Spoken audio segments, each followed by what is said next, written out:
It out. Hey guys, been getting some really good questions from you guys lately, and I wanted to use Armand here as a case study to try to tie together a few ideas that I think will answer a couple of your questions, particularly about knee pain and ankle mobility. So tell them what sport you play. I play semi-pro football for Lowell Northeasters, free safety. Free safety. So he comes in a couple months ago, he's got knee pain. So one big concept we got to understand, if we have pain at a joint, we need to look upstream and downstream for the culprit. Okay, we can't think, hey, he's got knee pain, it must be something wrong with his knee.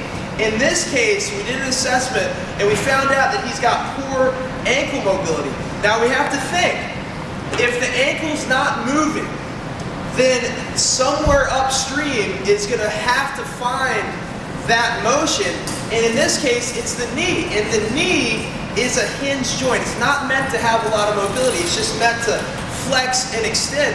So I hope it makes sense that if the ankle is limited in range, the knee will find excess mobility, and that's not a good thing. So I want to give you guys a couple ideas when it comes to assessing your own ankles and kind of see what's going on here. So first thing is, if you sit on your bum,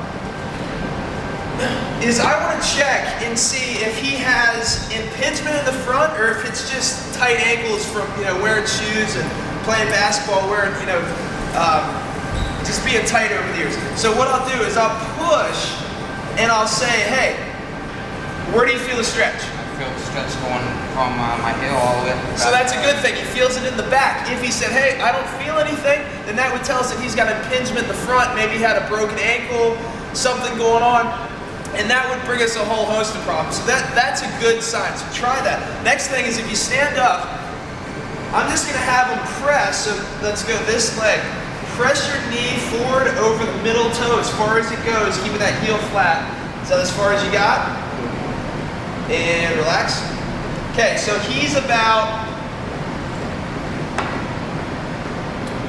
5 inches from the big toe, and that's a good thing. As a rule of thumb, we want to be able to get about 3 inches knee in front of the toe. When he came in here, he's more about 2 inches, and it's taken us a little bit of time to get there, but that's a good thing. So you can try that against the wall. You can say, hey, how far? Make sure you do it barefoot. How far can I go? And if you're less than 3 inches, then you definitely have tight ankles. So how are we going to address this problem, or how did we address this problem with Armand? First thing is, we're going to attack the tissue on the backside. So go ahead, sit on your bum. And I can have him do this himself, but since I'm here, I'd have him reach his toe up, and then I'm just going to do a little bit of soft tissue work. Pressing, you can have a friend do this, or if he was really tight in there, he could cross and then bridge up and then just roll back and forth a little bit. So you could use a barbell if this is too soft, but just something. You're going to want to cue him to pull his toe up and then roll around. So we're going to want to decrease the density of that tissue on the backside, because that could be one of the culprits in what's limiting his ankle mobility. Next thing is, if you, let's have you kneeling here, facing me. The corner that we really want when we do ankle mobility drills is this outside corner, because if you think, when we squat, we drive the knee to the outside. This is a dangerous position. We don't usually want to reinforce the knee kind of coming in that valgus position. So we want to go to the outside and maybe even the middle. So to really cue him to go to the outside, I'm going to take this stick and go ahead and back. And I'm just going to have him press forward. Let's do 5 reps, keeping his heel flat and press into that outside corner. Just subtly working in and seeing if we can get a little bit of range there. One more. Good. Now, pop up, show them the position that you would be in when you're about to make a play, when you're about to start football. So this is his back pedal position. Typically, the lower that he can get, the better. So just to hit this point home, the importance of ankle mobility, when he came in, show him where you were starting. He was like this, and he's not going to be able to make many plays like this because he's just too high.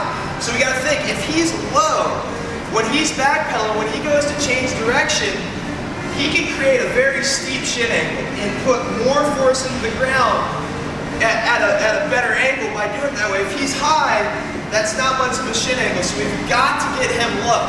So once we get the ankle mobility, we got to think, how are we going to integrate it? Single leg squats, butt back sit, hurdle jumps, working on sticking, utilizing that new range that he's got, and then we put him into his back pedal position. So, couple basic ideas for you guys. Check your ankle mobility, 3 inches minimum.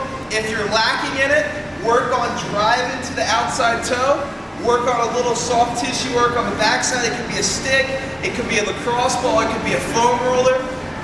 And then start to integrate it by single leg work where you're sitting back, hurdle jumps. Hope that makes sense. Hope that answered a couple questions. We'll see you guys next time. Get ready for beast mode. Beast mode 2012. Do it.